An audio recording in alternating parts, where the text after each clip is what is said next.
Welcome back to Grizz Vision here on GoldenGrizzlies.com. My name is Neal Ruhl. We're here with Coach Kampe after an 82-76 loss to Valpo. And Coach, you guys fell behind early, able to fight back, take the lead in the second half, but in the end just couldn't hang on.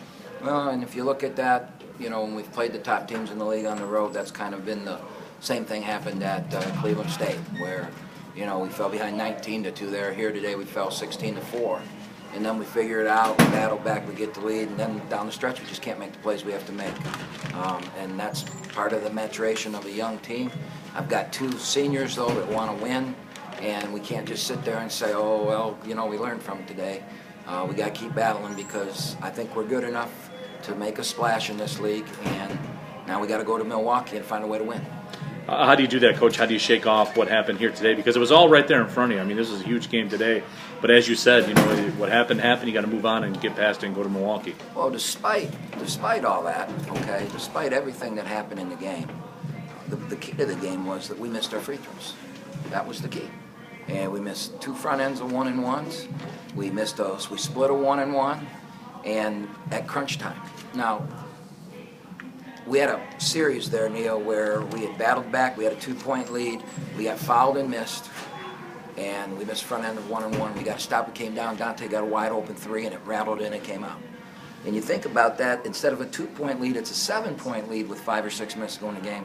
Now the whole game's different. And so you have to look at what happens as you get through the crunch time. And we just didn't make the plays that we had to make to win.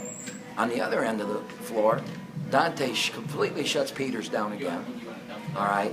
And the kid doesn't even get a 3, and he's probably the best 3-point shooter in the league. And he doesn't even get a 3. And then late in the game, I don't know how, I haven't seen the tape, but all of a sudden Peters ends up with a ball in the corner all by himself, and he buries it. Championship play by a great player, and they made the plays. The difference in this game was not talent or, maybe it was home court advantage, it had something to do with it. But the difference came down to we missed free throws, and their players stepped up and made a play. All right, Coach. Well, we'll get back at you at practice tomorrow in Milwaukee. Get on the bus and head to Milwaukee. It's all you can do. Well, Neal, we're going to find out now, right? We're going to find out about ourselves.